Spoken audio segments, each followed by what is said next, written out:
the front row. We're going to start off a little bit different than we normally do. Kristen's here tonight, and we want to pray for you and for your baby. She's due in about 6 days, and they said that the baby has spina bifida, but you know, God is the ultimate on that one. And we've been there where we were close with that one. And so, Kristen, and we all come up here, and can we get some more people to gather around? Some more? Yeah, let's gather around. Let's lay hands on Kristen tonight and pray for just a good outcome. After Sunday, I'm really into believing all things are possible.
Let's stand.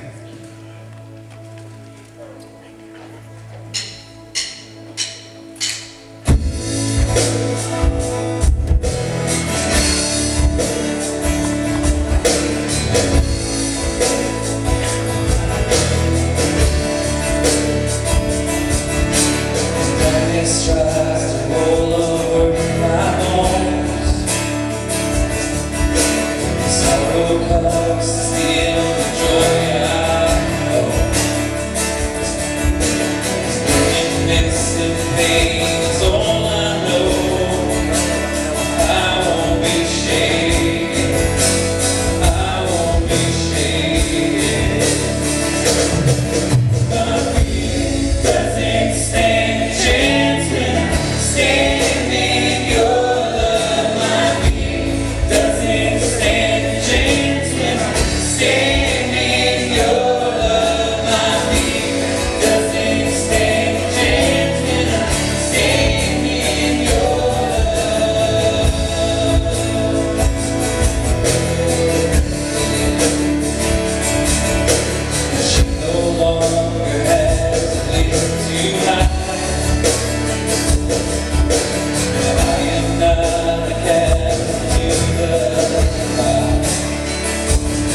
the darkness, you give hope, you restore every heart that is broken. Great are you, Lord. You give life, you give life, you are bring light to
And the only way we cannot go backwards from that is to come with an expectation to start where we left off. To really come with an expectation to cast everything aside and really aim at the Father's heart, like we talked about Sunday. It's time to take aim. And if you're only going to have 4 songs and you're trying to get to heaven, then you might as well be accurate with your shots. And so I want to sing songs tonight that lift him up, and I want to sing songs that are direct and pointed at him. And I want to see him come down, and I want him to come down because I want to lavish my praise on him. When he's in the room, it just seems so much easier than when I feel like he's far away. So as we worship, let's really just get our focus on for a few minutes. Let's just all join together and really focus on what we're trying to do tonight and praise and give him glory for what he's done.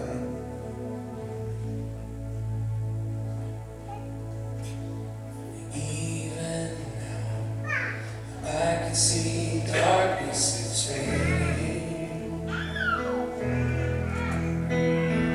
Walls of faith, brick by brick, will come down. Light will shine. Light will shine, lifting me out of the shadows. Here and now, know where my breakthrough's found. I'm gonna sing my way out of the valley. I'm gonna shout my way up to the mountain. I will take hold of the truth of your promise. I'm gonna praise, I'm gonna praise, I'm gonna push through till every lie crumbles. I'm gonna dance in the midst of the rain. I'm gonna rest in the arms of the Father. I'm gonna praise, I'm gonna praise your name, Jesus.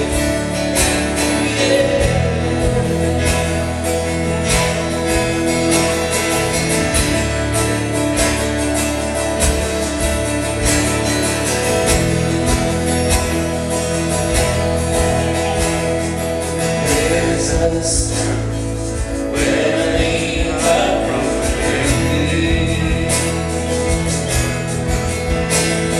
Seven times, falling over your eyes.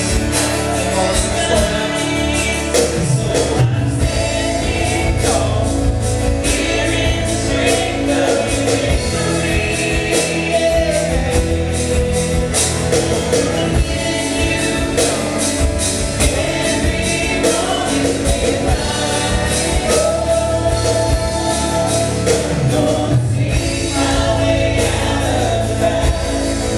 I'm gonna shout my way up to the mountain.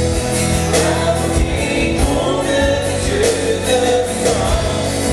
I'm gonna praise, I'm gonna praise, I'm gonna push till every line runs. I'm gonna dance in the midst of the rain. I'm gonna rest in the arms of the Father. I'm gonna praise, I'm gonna praise your name.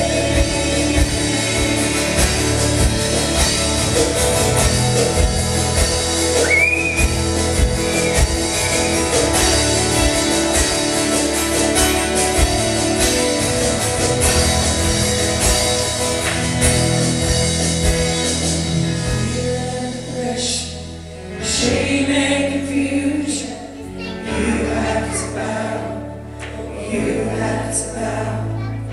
All list of things that demand my attention, you have to bow, Sometimes you gotta sing to your you Father. have to bow.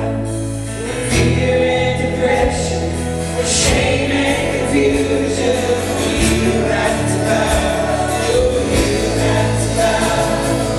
All list of things that demand my attention, you have to bow, you have to bow. Fear and depression, shame and confusion, you have to bow, you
you'll just meet us where we're at tonight, God.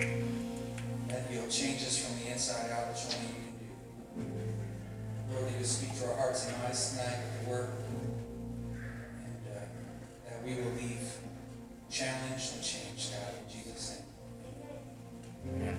And you be seated, kids, you can be dismissed, you can be dismissed.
So you know what he did? He counted the what he is. Well, Lord, you were with me when I was a shepherd.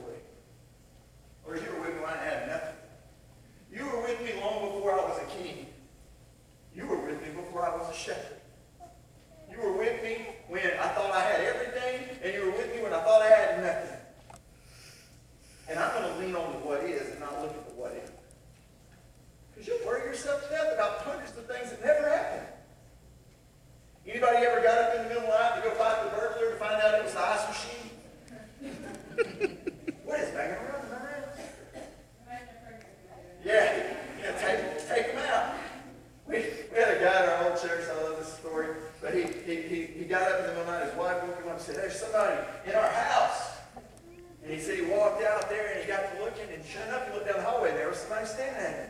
He said, and he crouched down, and that guy crouched down. And he said he was looking at him, he was sizing him up, and he said, you know what? He doesn't look that big, I think I can take him. And he takes off running, screaming, and runs right into a mirror at the other end of the hallway. No, he's not that big, brother, because you're not that big. You know, it's that what if? What if there is somebody in there? What if there is? You know, there's things as bad as happened in my life that I'm glad I didn't know ahead of time. But there's a lot of things that I thought was going to happen that never actually occurred. When Hosanna was born, I mean, I can just testify all day about this. You know, it's like, well, what if, you know, she has a blood clot in her leg? Well, what if? Well, what if she doesn't develop right? Well, what is she's my child and it ain't going to matter. I'm just going to fight on. We're going to fight on. We're going to live another day. And you know what? If the Lord says, you know what, I'm going to take him, you know what? It was his in the first place. I don't like that idea, but you know what? I'm not the king. And so I say, what if we're just going to keep on going? What if she's so small she can't bring her own dad? What if? She didn't. Our story is not like that. Our story is lacking what ifs. It is totally what is. It is, okay, so Hosanna's born 10 weeks early. Yes. Yeah, Hosanna weighs 2 pounds, 2 ounces. Yes, Hosanna's 14 inches long. That's the what is. But this is also the what is. Hosanna wore a breathing tube one day. Hosanna, when they said, they start counting, you know, they start counting to see if your baby's heart's going to dip. And if it ever dips, then you restart your counter. April told the nurse, she said, we're going to go home the first week. She said, nobody goes home the first week. The baby's heart will dip. We went home the first week. Hosanna Joy came home 4.5 pounds, and we brought it to the house. We was freaked out and worried about the what is. But you know what the what is that God was there in the midst of that. And yes, Lord, I felt like my plate was full and my heart was broken. But you know what? I'm not dead. The first thing you need to realize is there's only so much that you can do. And once you've done all that you can do, it's up to the Lord to do what you can. When I lived in my father's house, I didn't do my father's jobs. He provided for the house. He made sure we were safe. He made sure everybody was fed. He made sure people got where they needed to go and people acted the way they were supposed to act. I didn't do his job. You know what? In my relationship with the Lord, I'm not going to get in the habit of doing his job. I'm simply going to do what's mine to do. I thought about these two scriptures right here. First of all, Philippians 4, 6, and 7. Do not be anxious about anything, but in every situation, by prayer and petition with thanksgiving, present your request to God. And the peace of God, which transcends all understanding, will guard your hearts and your mind in Christ Jesus. See, I ain't got to be afraid. I don't have to be afraid. Look at this one. James 5:16. Therefore confess your sins to one another and pray for each other so that you may be healed. Listen, the prayer of a righteous person is powerful and effective. So you know what? If I'm just praying and I'm looking for the Lord to come, I may ask some of my brothers to pray. Some of my brothers that I know can pray, I may go to them and I say, man, lift me up. Because I know that the prayers of the righteous man is going to avail much. I mean, there's things that come at us that we don't know are going to happen and that hurt us, but they don't kill us. You know, there's no easy answer to heartache. There's no easy answer to heartache. Where I was talking about your dad on Saturday night. I miss him dearly. And then it's just so crazy. I pray for your mom Sunday morning, it just breaks loose. I'm making her go to the altar all the time. But I mean, I was just talking about him Saturday night, and there's just no easy answer for heartache. I remember in 2012, yesterday actually was the 7th anniversary of my grandfather's passing. Now, mind you, I had lost my grandmother and my uncle on that side of the family 7 years prior. That's my mom's mother and her brother, and she buried them a week apart. But my grandfather was really he wasn't like my grandfather. He was like my best friend. And I remember thinking, I can't imagine life without him here.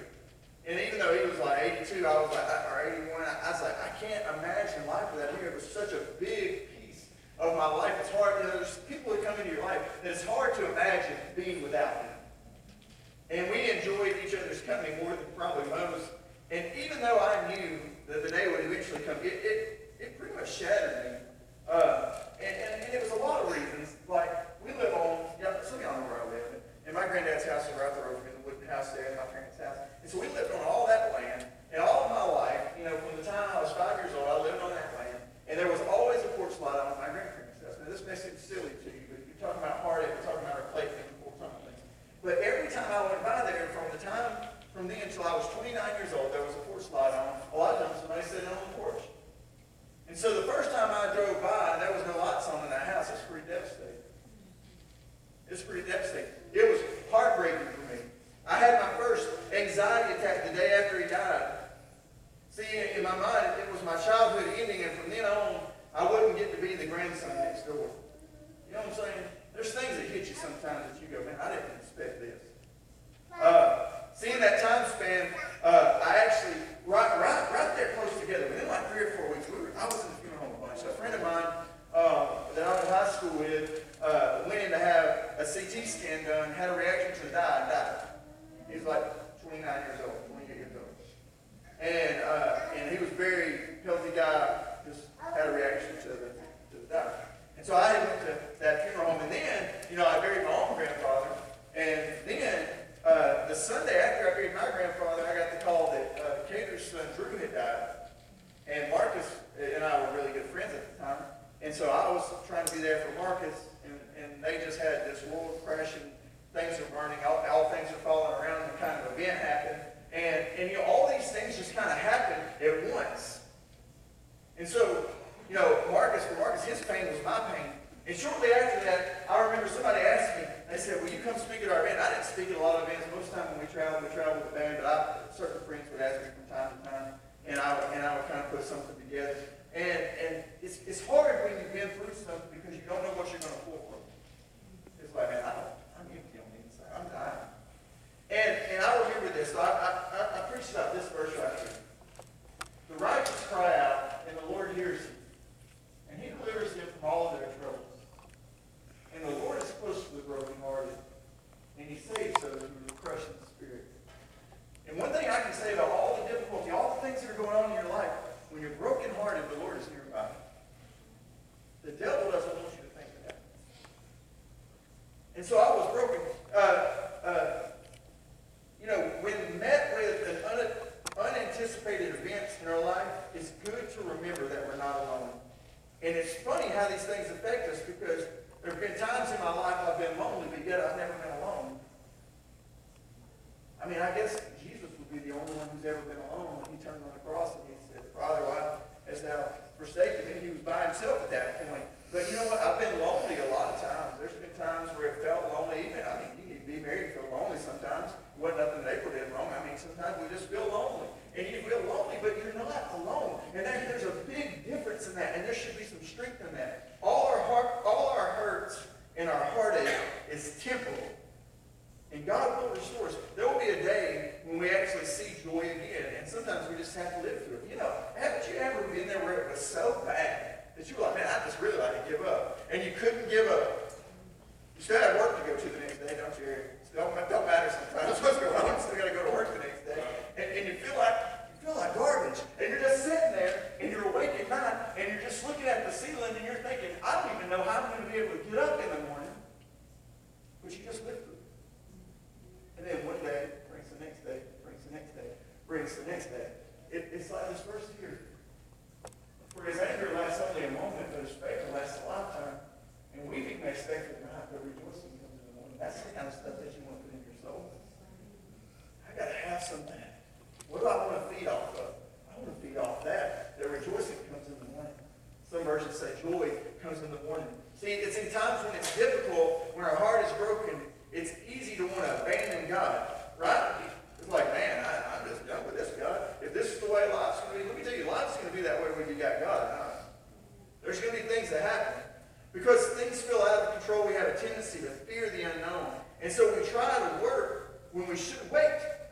Since we can't see anything happening, we feel like nothing is happening. And we try to take control of our situation. It's like, Lord, nothing's happening. I guess I need to fix it. That is your biggest mistake. Because, like I mentioned this Sunday, when the storm is the roughest, it's not the time to decide you're a captain. When the storm is roughest, I don't need to try to take the boat. Number one, I backed the boat in on a trailer yesterday into the river, and that's about the most boating I could do. Okay? I backed it in for April's uncle. He put it out. We took it out. It died in the middle of the river. Luckily, we got it back. Come back. This is my boat trip yesterday. Matt doesn't need to be a captain. Matt doesn't know the seas. Matt doesn't know how to follow the stars. Matt doesn't know how to look at the maps really well. He doesn't know how to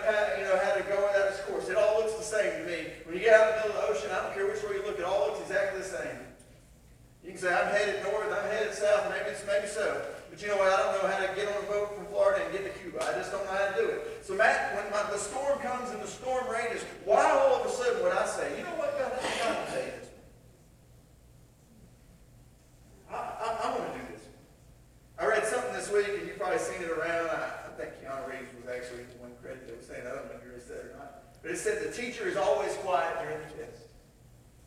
The teacher is always quiet during the test. And I think sometimes in our relationships with the Lord, that we'll go into difficult times and it'll feel like nothing is happening. But I've noticed this about God, and I've really seen it in my own life, is that God is a God who prepares things behind the canvas.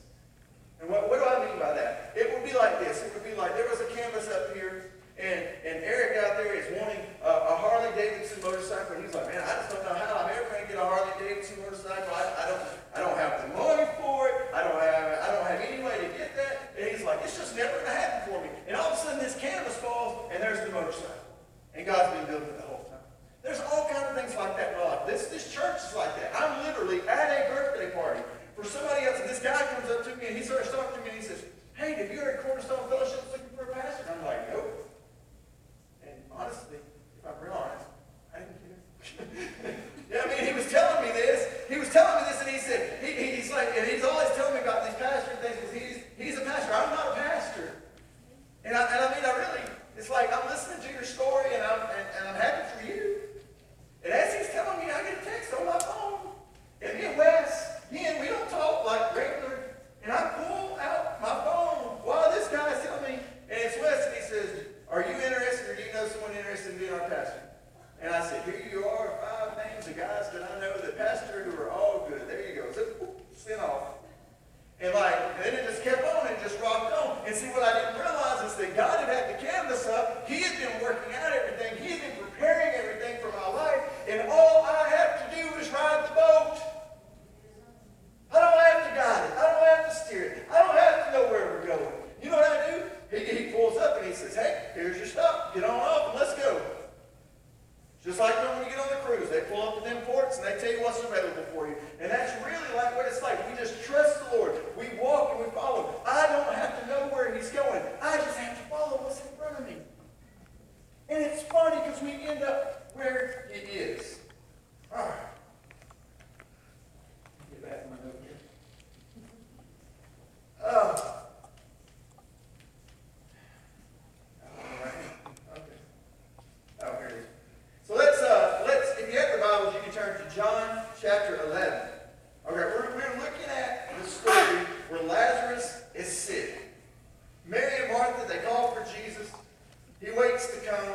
And by the time that Jesus does come, Lazarus has been dead for 4 days. Now, we're going to pick up here in a minute at verse 17. But I think it's 16 that says, Thomas, also called Didymus, the doubter, Thomas, what he did, it says, let us go with him. Because he's talking about having to go back to Jerusalem. He said, let us go with him, and we'll die with him. I'm like, why don't they remember Thomas for that line? They just remember him for the one. Well, I won't believe it unless I put my hands in his nails. But Thomas actually says, right before that, he says, let us go back with Jesus, and we'll die with him. Here's somebody who was so faithful, and he was willing to die with Jesus. But that's not necessarily what we're talking about today. I just wanted to point that verse out because I feel like Thomas gets a bad rap. Has Jesus ever waited so long to answer your prayers that you felt like the situation was completely dead and you felt like all hope was lost? Have you ever been there where you're praying for something and you're like, Lord, that's already dead. There's no chance of that happening now. The window has closed and there's just no hope anymore. That's where Mary and Martha are. I mean, Lazarus has been dead 4 days, guys. Last time I checked, I didn't see nobody come out of the grave after 4 days. They stink. They rot. And that window has closed. And I want to show you this scripture here. Okay. John chapter 11, verse 17. On his arrival, Jesus found that Lazarus had already been dead in the tomb for 4 days. It's almost like he was surprised. Now, Bethany was less than 2 miles from Jerusalem. And many Jews had come to Martha and Mary to comfort them in the loss of their brother. And when Martha heard that Jesus was coming, she went out to meet him, but Mary stayed at home. Why did Mary stay at home? Because she was mad. Jesus, you didn't come on my time. You didn't do it my way. I'm hurt. It's more hurt than it is mad. But sometimes it's hard to tell the difference. All right. So, verse 21. Lord, Martha said to Jesus, if you had been here, my brother would not have died. But I know that even now God will give you whatever you ask. It's funny that she says that, but she really doesn't believe it. Because watch this verse. Jesus said to her, your brother Martha answered, I know he will rise again in the resurrection at the last day. Jesus was saying, he's going to come out of the grave. He's going to come out of the grave. And Martha says, I know he will at the end of time. Everybody's going to come out of the grave.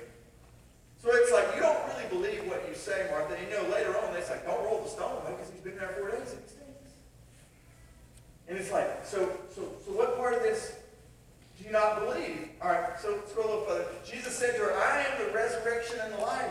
The one who believes in me will live even though they die. And whoever lives by believing in me will never die. Do you believe this? Yes, Lord, she replied. I believe that you're the Messiah, the Son of God, who has come to the world. And after she had said this, she went back and called her sister Mary aside. And she said, the teacher is here, she said, and is asking for you. When Mary heard this, she got up and quickly went to him. Now Jesus had not yet entered the village, but was still at the place where Martha had met him.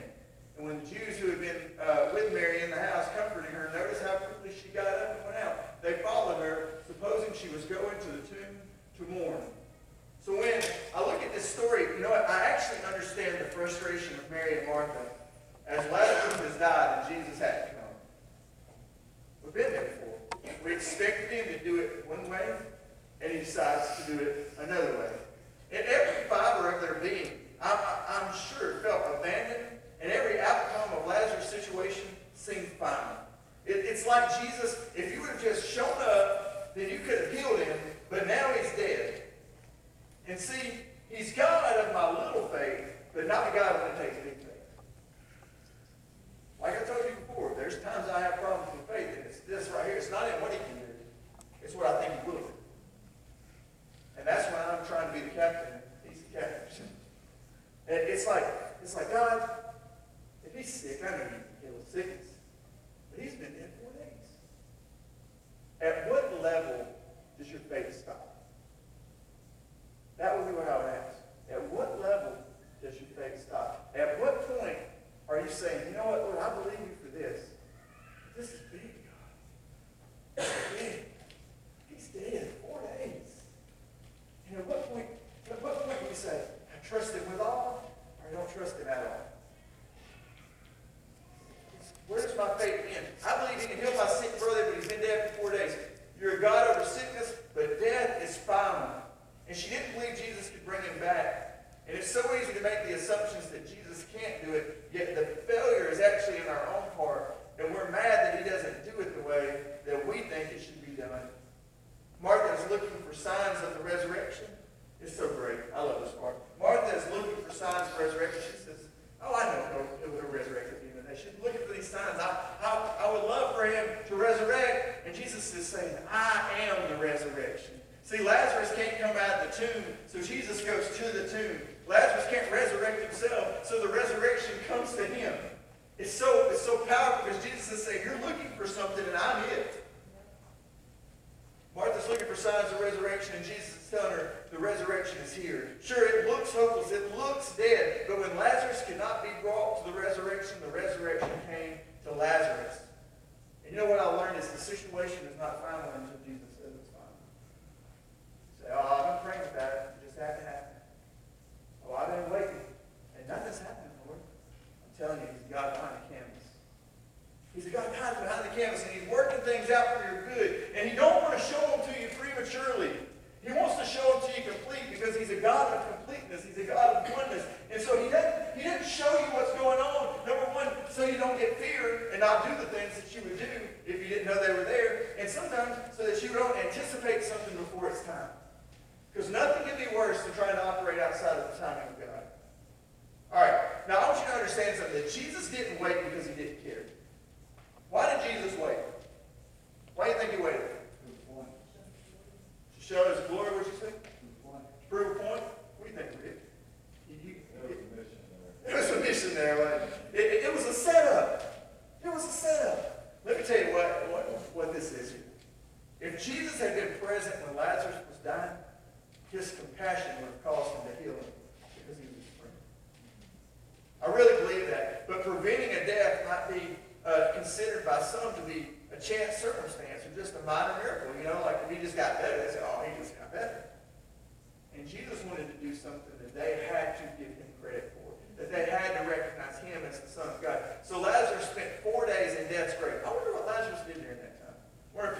was going on. Wonder if he was in heaven. Wonder if he didn't know. Wonder if he was in a sleep kind of thing. I don't know. But since Lazarus spent 4 days in death's grave before Jesus publicly called him back to life, and the Father wanted these witnesses to know that Jesus was the Son of God, that Jesus was sent by God, and that Jesus and the Father had the same will in everything. Because only the true God could have performed such an awesome and breathtaking miracle. And through the miracle, the Father and the Son were glorified, and it caused many people to believe. I'm telling you, all the power that you see in the book of Acts is to prove that Jesus was who he said he was. It wasn't just to go around and do something cool. I love the story of Peter walking and shadow healing people, but that was to show that Peter had been with Jesus. Another symbol of God's compassion for humanity is that he had been there. If he had been there, he might have healed or saved Lazarus because of their friendship, which would have prevented him from doing the even greater miracle. And we often wonder why we're going through a hardship when it might be a setup for a great miracle. You know what? Everything that you go through isn't about you. Amazing. I know. It's groundbreaking, isn't it? Everything that we go through is not about us. Sometimes we go through things so that somebody else can see it and glorify God, because it doesn't. The Bible says that it says is they'll see your good deeds and glorify your Father in heaven. See, some of the things that you're doing and some of the things that you're having to live through, God believes that you can do it. And I know this to be true because I've read the book of Job. Job did not do anything wrong. But God wanted to prove that Job was faithful in the face of the devil, who was trying to throw everything he had at him. And so he allowed it to happen so that glory could come to God. So sometimes don't get mad when you go through stuff. Just be like, you know what? It's God's glory. If I got to suffer for it, then I'll suffer for it. Every disciple had to suffer. Well, say, well, why are we any different? And so Jesus didn't wait because he didn't care. He actually cared very much. Jesus cares. The Bible tells us plainly in 1 Peter 5:7, cast all your anxiety on him because he cares for you. Pretty plain. I don't have to decipher that. That's pretty easy. He cares for me, so I can cast all my anxiety on him, and I've got some sometimes. We see compassion of Christ in the story of Lazarus because when Jesus saw that Mary was weeping and the Jews who had come were also weeping, he was moved deeply in his spirit and he was troubled. Look at this. When Mary reached the place where Jesus was, and Jesus saw where Jesus was and saw him, she fell at his feet and said, Lord, if you had been here, my brother would not have died. So Martha and Mary have both said this to Jesus. When Jesus saw her weeping, and the Jews who had come along with her also weeping, he was deeply moved in his spirit and troubled. Where have you laid him? He replied. Come and see, Lord, they replied. And Jesus wept. Why would Jesus? Like, if it's me, I don't have that. I mean, I'd have compassion for my friends, but if I knew I was fixing to go over here, and I was fixing to bust open this door, and out was going to come Lazarus, I'd have been grinning. I'd have been laughing. I'd been like, oh, they're crying. They don't know what's about to go down. I'm about to bring a dead man who's been in the grave 4 days. I'm about to bring him on out. And when he comes on out, they're going to be so excited because they thought this was final, and it's not final. But Jesus had compassion on them because as much as he cared for Lazarus in the grave, he cared for them. And when he saw them hurting, he broke his heart. Jesus cares for us deeply. Even though he knew he would bring Lazarus out of the tomb, Jesus wept because the ones he loved was heartbroken. Like I said, I don't know if I would have cried. But because they were hurting, he was hurting. Even though he knew he had the solution. That's a different kind of compassion. This tells me that we serve a God who is compassionate beyond our understanding.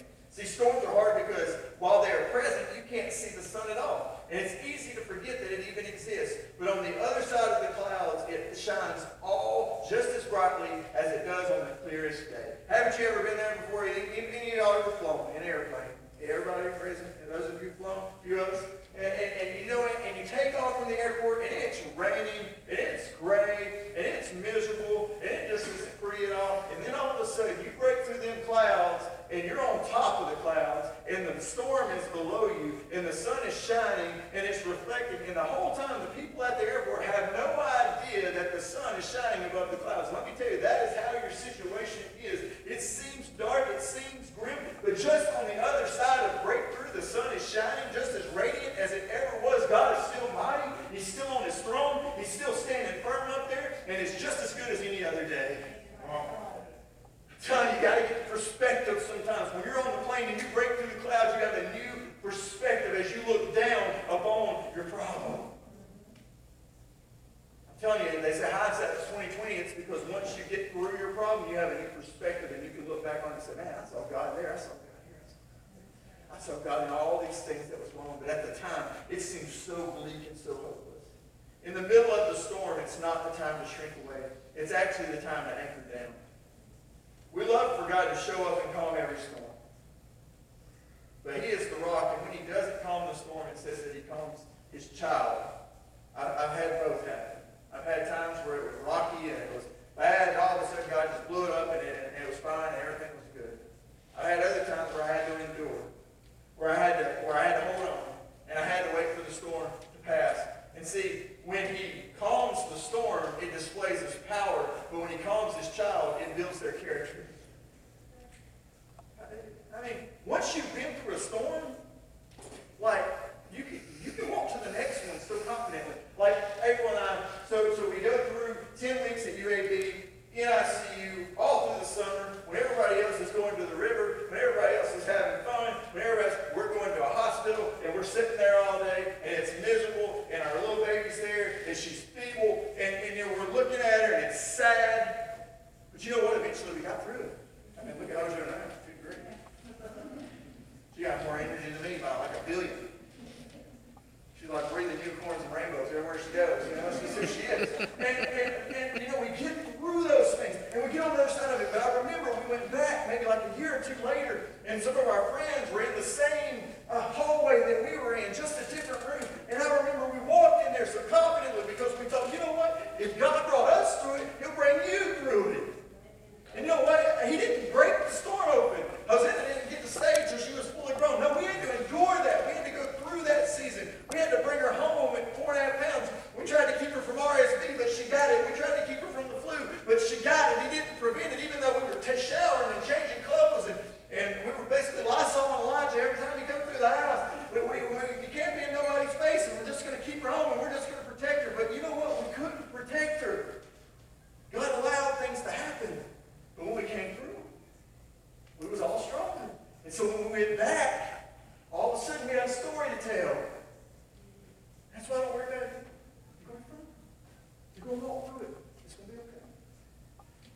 We've been there.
amazing man since he formed them. And so now, and then here he is, and he comes and he's going to wipe their tears away. And let me tell you, when it's saying that he's going to wipe their tears away, that means there's not going to be anymore.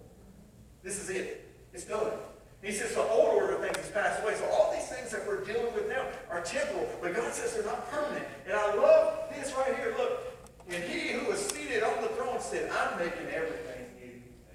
So if you don't like it, it's okay, because I'm fixing to do it all right. I'm fixing to make it all new. You know, and I don't understand why we have to endure all that we have to endure.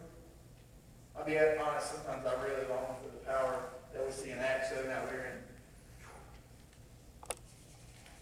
We were in Target. There was a little girl that, I don't know if she had cerebral palsy or what she had. She walked like my niece walked when she was little, but you could tell she had a little bit more wrong with her. And that's one of those times I want to be Paul, and I want to be Peter, and I want to walk through there in my shadow cast on, and then get healed and walk away. Because I'll be honest, I don't understand why we can't harness that power. But I'll tell you this, Stephen, if I had that power, you wouldn't even approach it. Amen. I love you too much. If I could figure out how to harness it, I'd harness it. You would be there no more, brother. And it's tough on me. I don't understand why we can't harness that power and why we have to go through things that we do. One of the hardest things for me as a Christian is knowing that that power is there, but not knowing how to use it. But I know this, when we take aim at the Father's heart and we get a revelation of who God is, I don't need a reason, because I have a revelation. See what I'm saying? When I understand who God is, I don't need a reason for why the things are happening to me. Why is everything so happening to me? Why is it always happening to me? Why do I never get this? Why? I don't need all that. I just need Him. And when He becomes everything, it will be enough. I'll be content and trusting Him. Sometimes we hurt and we feel He is silent, but that doesn't mean He's not active. We got to quit thinking that silence is abandonment. Sometimes the sweetest moments come with nothing said at all. In the midst of a life that's always crazy, I mean, mine's crazy, I'm learning an important lesson, and it's this right here. We need to slow down long enough to pour out our legacy. When you have children, they're your future. So you should say prayers over them. You should speak in their life. You should speak in their future. When I'm up here worshiping, I look down, my son is worshiping. That's new. He hadn't been doing that long. He's picked it up at summer camp or something this year. It's like we couldn't have forced that on him. But we've lived a life in front of him, and he knows what's right. And I say, you say prayers over them. You speak life in their life, and you speak into their future. And you know what? I pray for my children. And I don't pray silently for my children. I want them to hear. And I make sure to say things like this. I'll say things like this. I'll go into Elijah's room at night, and I'll put my arms around him. He wants me to pray with him every night. He'll say, come in and pray with me before I go to bed. And I'll pray. He wants me to pray before he leaves in the morning. He asks me to do that. I'll wake him up. I'll pray with him. And I'm telling you, it's not like, Lord, burn fire down in this room. It's not like that. It's just a simple prayer. But I'll put my arms around him and I'll say things like this. Lord, thank you that Elijah's my son. Thank you that he belongs to me and that you chose me to be his father. And when I say that, you know what I do? I create value in his life. He's tagged. Number one, he's loved by God, but he's loved by his father too. And my parents were so good that they prayed for me, man. My parents are good, godly Christian people. So glad to have them here. And you know what? It set value in my life. See, he has a value to me, and he needs to know that I thank the Lord that Elijah came for me. So Lord, you know, my plate may be full. My heart may be broken. But you know what? It all belongs to him. My plate's his, and my heart's his. If he wants to fill them up, and if he wants to break them, they're his to break. And it's my job to just say yes. Yes. Yes, Lord. I'll do whatever you want me to do. I'll go wherever you want me to go. If you want me to be overwhelmed, I'll just lean on you. And I'll just trust you. So don't get upset when your plate gets full. Don't get upset when your heart gets broken. Because there's going to be a day where he's going to wipe away every tear. It's not going to matter. Because the old order of things has passed away. And the new is coming. Let me pray. Lord, we love you. We thank you for this night, God. I thank you for your presence. I thank you for your goodness. I thank you that you care so much for us. I thank you that you allowed us to feel your presence here Sunday, God, in such a real way. It's so powerful. Nothing that I would do, nothing that the worship team would do, but you would just come and just pour yourself out in here. And I pray those moments are not scattered. pray that they're nearby. And Lord, I pray whatever we got to do to get in line, Lord, that we would be in line. And I thank you, God, that you've not abandoned us. You've not forsaken us. When time seems tough, when it seems difficult, that we're not dead. We're still alive.